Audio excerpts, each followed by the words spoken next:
Carmac, the product manager of the Intel Extreme Masters, aka the suit of the Intel Extreme Masters, and he's gonna take some time to answer some questions. First and most of, how do you enjoy the event so far? I love it.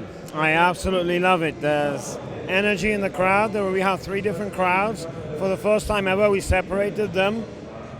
So we've got StarCraft 2 crowd, CS crowd, and a League of Legends crowd. Lots of people, lots of really good feedback, which warms my heart from the gamers. Like, they say, good event, better than last year. So just smiles, just smiles. Smile suits you, definitely. So, you changed a lot of stuff actually on the format of the IEM for the 16th. Well, it is a bit of a change. So maybe you want to explain why you did it and basically what made you change the whole stuff. What exactly about the format do you mean? Like the qualifications with the points and everything. Oh yeah, so in the previous season what we had is a couple of show-off events and then continental championships. Now what we have is 5 equal events which collect ranking, where players collect ranking points, and then the top of the ranking goes to the World Championship. Now, first of all, that allows us to simplify things because people were confused in the previous season. Oh, it's a global challenge. Oh, it's a championship. Oh, how do you qualify? How does it fit? So people were too confused about the previous system. So the system was simplified, and it's better because we also opened up every single event to an international audience and international players. We had an Asian championship with strictly only Asian players and teams. Now if we have an event in Asia, maximum 50%, or minimum actually, 50% is Asian and the other ones are international. If we go to North America, 50% is North American, the other ones are international, and so on and so forth. So we have the best of both worlds, a very strong continental aspect of it, but at the same time very international appeal and a really good blend, I think. I think we hit it really, really well. Had really way better results in terms of streaming than previous season. And what we also did is we stopped inviting people pretty much, and almost the only way to get into our events is to qualify. And that has, Feast, the Belgian player, 18 years old, 3 months ago, no one's ever heard of him. And he's in the quarterfinal right now, and he tops his group with a guy who's in Codes in the GSL. It's amazing. So you're organizing the IEM for the 3rd time now, I think it is.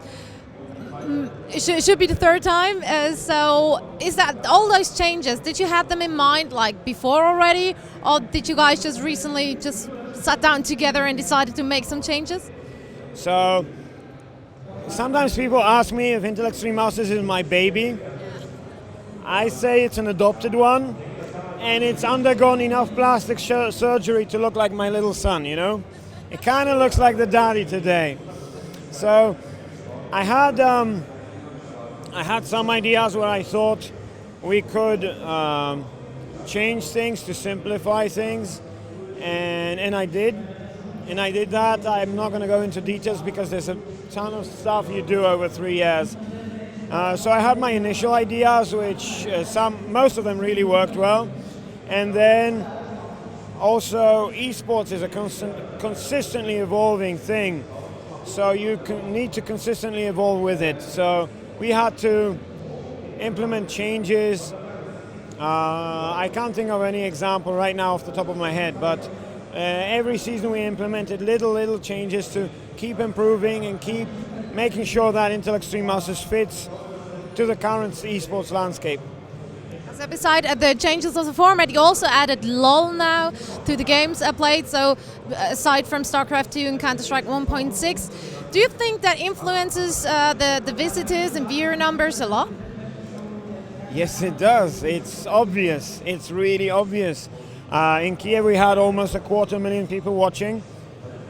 During group play we came quite close to that. Not quite the 250,000, but 230-something thousand people watching. So amazing results, and over 50% of the viewership out of the 3 games, it's League of Legends.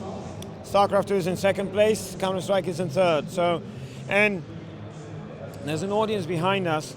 It was full, and it's, you know, middle of the day on a school day in Hanover. So, and there's a strike somewhere, you know, U-Bahn is not traveling as far as I know in Hanover, and the only way to get to Seabit is with a car, on a bike, or on a taxi. So it's amazing that we have such a turnout, not only for League of Legends, for the other games as well, but League of Legends has the largest number of seats, and they're all filled.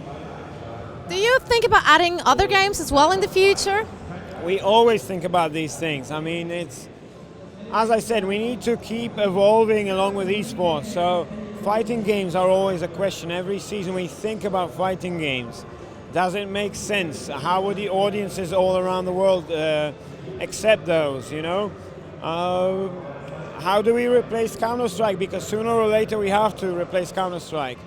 We think about those things all the time, but I have a rule: I never talk about games for next season in specifics before the current season ends, so you need to ask me on Sunday. Good. Well, I think I don't want to bother you with any more questions and let you get back to your adopted baby and watch it grow in numbers. I mean, we still have a huge audience, and the day is soon to be over, so thanks a lot for taking the time to answer some questions, and I hope the finals go as well as all the other days here, and yeah. Hope to see you again soon at the other event.